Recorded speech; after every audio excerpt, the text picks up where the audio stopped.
राजकीय प्रवास नाही, मात्र सामाजिक मुद्दे घेऊन अण्णा हजारेंची संघटना पुन्हा सक्रिय. काही वर्षापासून सुप्त अवस्थेत असणारी सामाजिक कार्यकर्ते अण्णा हजारे यांची संघटना नव्याने मोर्चे बांधणी करत असून अण्णा हजारे यांच्या राष्ट्रीय लोक आंदोलन न्यास या संघटनेच्या कार्याध्यक्षा कल्पनाताई इनामदार यांच्या प्रमुख उपस्थितीत आज लातूर जिल्ह्यातील आरटीआय कार्यकर्ते, सामाजिक संघटना आणि प्रत्येक क्षेत्रातील अनुभवी लोकांची व्यापक बैठक पार पडली असून या बैठकीत संघटना बांधणीसाठी आणि लोकांचे प्रश्न व भ्रष्टाचार रोखण्यासाठी काय उपाययोजना होणं गरजेचं आहे यावर चर्चा झाली आहे. यानुसार आता अण्णा हजारे यांची संघटना पूर्ण ताकदीने जनसामान्यांचे प्रश्न, शेतकऱ्यांचे प्रश्न, मजुरांचे प्रश्न यावर अधिक आक्रमक होणार असल्याची माहिती यावेळी देण्यात आली आहे. संघटना कोणताही राजकीय प्रवास करणार नसून फक्त सामाजिक प्रवास करत पुढे जाणार असल्याचं देखील यावेळी संघटनेच्या कार्याध्यक्षा कल्पनाताई इनामदार यांनी सांगितलं आहे. कॅमेरामॅन सुनील गवळीसह नितीन बनसोडे, एकमत डिजिटल, लातूर. मला आपल्याला एवढंच म्हणायचंय की आपली लोकशाहीची तरी अडचण झाली आहे. लोकशाहीनंच लोकशाहीची अडचण गेलेली अशी स्थिती आपल्याला दिसते आणि लोकशाही एका वेगळ्या अडचणीच्या खिंडीमध्ये सापडलेली आहे. लोकशाहीमध्ये आपल्या लक्षात येऊ शकेल, आता सरांनी उल्लेख केला की ही जी नोकरशाही आहे, की नोकरशाही समाजाचं फार मोठ्या प्रमाणात दमन करते, शोषण करते. महात्मा ज्योतिबा फुल्यांनी तेव्हा सांगितलं होतं, 19व्या शतकामध्ये हे सांगितलं होतं की पुरोहितशाही, नोकरशाही आणि त्याबरोबर या ठिकाणी असणारी की ही ज्याला एक प्रकारची राजशाही अशा पद्धतीची प्रवृत्ती असणारी जी शक्ती आहे, ती शक्ती लोकांची शत्रू आहे. त्या मोठ्या प्रमाणात वाढू, त्या मोठ्या प्रमाणामध्ये आपल्याला जन आंदोलनाचा, लोक आंदोलनाचा हा लढा चांगल्या पद्धतीने लढता येईल. त्याच्यासाठी कार्यकर्त्याला आपलं चारित्र्य, आपली नैतिकता ही जपावी लागेल. जोपर्यंत आमच्या कार्यकर्त्याची नैतिकता आणि चारित्र्य हे जपलं जात नाही, तोपर्यंत त्याची प्रतिमा समाजामध्ये निर्माण होऊ शकत नाही.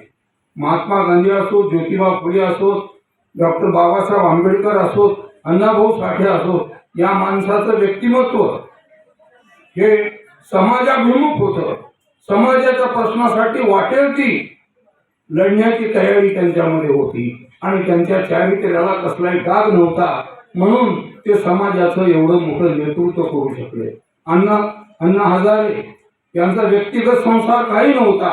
राष्ट्राचा आणि समाजाचा संसार हा माझा संसार आहे आणि हे राष्ट्र आणि हा समाज बलवत्तर झाला पाहिजे, निरोगी झालं पाहिजे, ते संपन्न झालं पाहिजे, ही एक आंतरिक तळमळ घेऊन अण्णांनी सैन्यातून निवृत्त झाल्यानंतर या देशामध्ये एवढी मोठी क्रांती केली. एक माणूस जर एवढी क्रांती करू शकतो तर आपण हजार लाखांमध्ये असणारे लोक संघटितपणे या प्रश्नांच्यासाठी लढू लागलो, आवाज उठू लागलो, तर मला असं वाटतं या नोकरशाहीवर आपला दबाव निर्माण होऊ शकेल.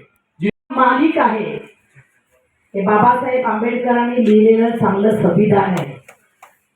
बाबासाहेब आंबेडकरांनी सांगितलंय, शिका, संघटित व्हा आणि संघर्ष करा. पण सगळेच बाबासाहेब आंबेडकरांना विसरून गेले.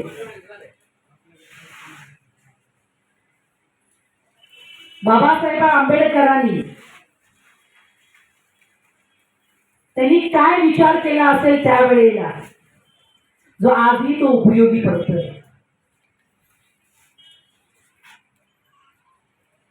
आपण कार्यकर्त्यांची बांधणी का करतोय, कार्यकर्त्यांना संघटित का करतोय, हे समजून घेणं पण तितकंच गरजेचं आहे. आजची देशाची आर्थिक व्यवस्था ढासळत चालली, लोक अतिशय गरीब होत चाललेली आहे. सरकारने, केंद्र सरकारने तर बीपीएल मध्ये 25% कोटा तर दिलेला आहे, पण कधी 25% कोट्याविषयी केंद्र सरकारने, राज्य सरकारने कधी सर्वे केलाय का? की बाबा या देशामध्ये किती लोक गरिबी रेखाखाली आहेत. जनगणना 1971 साली केली, त्याच्यानंतर 2011ला केली. आता काही त्यांनी जनगणना केली नाही. मनुष्य कोणत्या स्थितीमध्ये जगतोय, कोणत्या स्थितीमध्ये तो हाल अपेक्षा सहन करतोय, हे कोणत्याही सरकारला पडलेलं नाहीये. कारण सरकार सत्तेमध्ये येणारं ते कोणतंही असो, मी प्रत्यक्ष कोणाचं नाव घेणार नाही, कारण का माझी लढाई कोणत्या पक्ष पार्टी किंवा नेत्यांविरोधात नाही. माझी लढाई आहे ही व्यवस्थेविरोधात आहे. राष्ट्रीय लोक आंदोलन न्यासच्या वतीने एक जिल्ह्यातली व्यापक बैठक या ठिकाणी पदाधिकाऱ्यांची आणि कार्यकर्त्यांची आयोजित केली होती. काय या बैठकीचा निष्कर्ष आहे आणि काय या बैठकीमध्ये ठराव घेण्यात आला? ॲक्च्युली काय की 2022ला लोक आंदोलन संस्था ही स्थापन केली. त्याचे अध्यक्ष माननीय अण्णा हजारे आहे आणि त्या संस्थेची मी कार्याध्यक्ष आहे.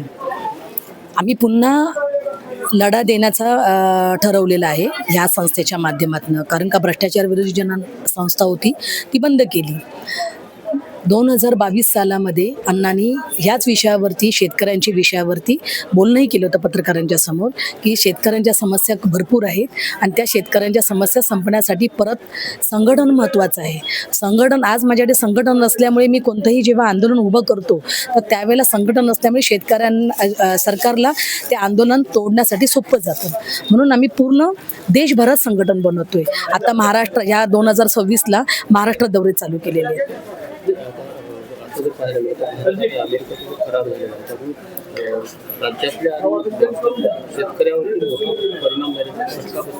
2,000 रुपयांनी भाव खाली उतरलेला आहे. यावरती संघटन काय करणार? ॲक्च्युली ह्याच विषयावरती आम्ही आवाज उचलणार आहे, कारण सरकारने अजूनपर्यंत संधी झालेली नाही आहे असं त्यांनी घोषित केलेलं आहे. पण ही संधी ह्या, मला असं वाटतं ह्या पुढच्या महिन्याच्या 20 तारखेच्या आसपास होईल, कारण त्यांचं सगळं बोलणं झालेलं आहे. म्हणजे आपले शेतकरी ज्यावेळेला अमेरिकेला माल विकतील त्यावेळेला त्यांना 18% टॅरिफ लागेल आणि तिकडचे शेतकरी ज्या वेळेला आपल्याकडे माल विकतील त्यावेळेला त्यांना टॅरिफ 0 लागेल. कारण हा कुठेतरी आपल्या महाराष्ट्र म्हणजे देशातल्या सरकार शेतकऱ्यांवरती अन्याय आहे. तर ह्या अन्यायाविरोधात आहे ना अनेक शेतकऱ्यांच्या मीटिंग चालू आहेत आणि आम्हीही त्याच्यामध्ये सहभागी होणार आहोत. आणि ह्या विषयाला मी पहिलं आंदोलन इथे लातूरमध्ये उभं करण्याचं चाललेलं आहे, अनेक शेतकऱ्यांचे प्रश्न घेऊन. संघटन बांधणीसाठी इथे लातूरमध्ये आलेलं आहे. राष्ट्रवादी असेल, कशा पद्धतीने संघटन बांधणी होते आणि कोणते प्रश्न घेऊन हे संघटन बांधणी? हे प्रश्न 2-3 प्रश्न घेऊन संघटन बांधणी होते. एक तर शेतकऱ्यांचा मुद्दा, आर्थिक व्यवस्था जी आत्ता देशात असलेली जी आर्थिक व्यवस्था आहे ही चुकीची आहे. आज आपल्या देशावरती कर्ज 85% कर्ज आहे. हे कर्ज का वाढलेलं आहे? हे जे कर्ज घेण्याची म्हणजे बाउंड्री कुठपर्यंत कंट्रोल करणार आहे? हे कर्ज घेतलेलं आहे त्याच्यावरती 20% आपला इंटरेस्ट जातोय. याच्यासाठी सरकारकडे काय धोरण आहे? ह्या बरेच असे अनेक मुद्दे आहेत, काही संविधानिक मुद्दे आहेत. असे 2-3 प्रश्नांना घेऊन आम्ही हे संघटन बांधणी करतोय. मधल्या काळामध्ये अण्णा हजारेची जी संघटना आहे कुठेतरी बॅकफुट गेली होती, सुप्त अवस्थेत जात होती. मग पुन्हा एकदा उभारी देण्यासाठी काय नवीन मास्टर प्लॅन तयार केला? सर ॲक्च्युली काही 2014ला अण्णांनी जे पहिलं संघटन होतं ते बरखास्त केलं होतं. 2022पर्यंत कोणतंही संघटन नव्हतं. अण्णांनी 2018ला दिल्लीमध्ये आंदोलन उभं केलं. ते आंदोलन पण सरकारने हायजॅक केलं. 2019ला पण शेतकऱ्यांच्या संदर्भातमध्ये अण्णांनी आंदोलन उभं केलं होतं, त्यालाही मीडियाने हायलाईट केलं नाही. अण्णांना कसं आहे ना की जी पहिली साथ दिली होती मीडियाने ती आत्ता साथ देत नाहीये. म्हणून अण्णांनी हा विचार केला नाही आपलं कुठेतरी संघटन पाहिजे. ज्यावेळेला आमचा कार्यकर्ता प्रत्येक आपल्या मोबाईलमध्ये एखादी म्हणजे पोस्ट ही व्हायरल करेल तर ते लोकांपर्यंत पोहोचेल. म्हणून आम्ही संघटन बांधणी चालू आहे. 2-3 विषयाला धरून संघटन बांधणी चालू आहे. संविधानिक विषय पण आहेत, धोरणात्मक विषय पण आहेत, घटनात्मक विषय पण आहेत. शेतकऱ्यांचा मुद्दा पण खूप महत्त्वाचा आहे ऐरणीवरती. हा मुद्दा सगळ्यात पहिला आम्ही ऐरणीवरती घेऊन आम्ही आवाज उचलणार आहे. मजबूत संघटन बांधलेलं आहे. राजकीय प्रवास नाही, मी पहिलंच आत्ता मी म्हणालेली आहे माझ्या कार्यकर्त्यांना, जर राजकीय प्रवास जर करायचा असेल तर आपण नागरिकांचं भलं करू शकत नाही. जितकं आपण सामाजिक प्रवास करून पुढे जाऊ तितकं आपल्या संघटनेमध्ये बळ येते, संघटनेला ताकद येते आणि समाजाचा विश्वास राहतो. म्हणून आम्ही हा राजकीय प्रवास करणार नाही आणि भविष्यकाळात ज्याला कोणाला राजकीय प्रवास करायचा असेल तो राजकीय प्रवास करू शकतो. आम्ही त्याला अडवण्याचं कामही देखील करणार नाही. पण आमचं संघटन हे पूर्णपणे सामाजिक तत्वावरती अवलंबून असेल.